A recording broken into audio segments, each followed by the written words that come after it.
a minus one by A equal to two হলে A to the power four plus one by A to the power four equal to হট। এই টাইপের MCQ আসলে প্রত্যেকেরই মাথা গরম হয়ে যাবে, কিন্তু এত বড় এমসিকিউ আমি 1 মিনিটে কিভাবে সমাধান করব। তাই আমাদেরকে শর্টকাট টেকনিক শিখতে হবে। দেখুন এখানে আছে কি a minus one by equal to two হলে A to the power four plus one by A to the power four কত। তো এখানে আপনি মনে রাখবেন, যদি এখানে মাইনাস থাকে তো সূত্রটা হচ্ছে মান স্কোয়ার, এখানে দিবেন প্লাস টু, তার উপর হোল স্কোয়ার মাইনাস টু।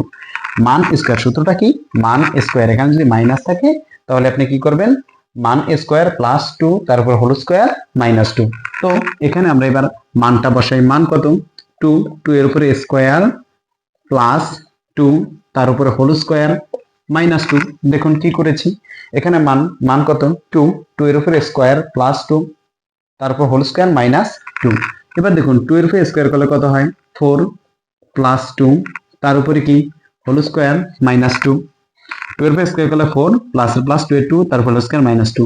তাহলে চারে আর দুই যোগ করলে কত হয়, ছয়, ছয়ের উপরে স্কোয়ার মাইনাস টু। তো ছয় ছয় কত, 36 মাইনাস টু ইকুয়াল টু কত, 34। এটা হচ্ছে এই এমসিকিউটার সঠিক অ্যান্সার।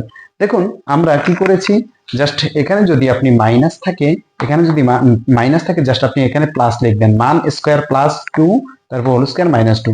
তো মান আছে কত, টু, টু এর পর স্কোয়ার প্লাস টু আর হচ্ছে তারপর whole square minus two. Two এর পর স্কোয়ার করলে কত, ফোর প্লাসের প্লাস টু এর টু তারপর whole square minus two. Four এর টুতে যোগ করলে কত, সিক্স তারপর whole square minus two. Six এর উপর স্কোয়ার করলে ছয় ছয় কত, 36 থেকে টু মাইনাস করলে 34 থাকবে।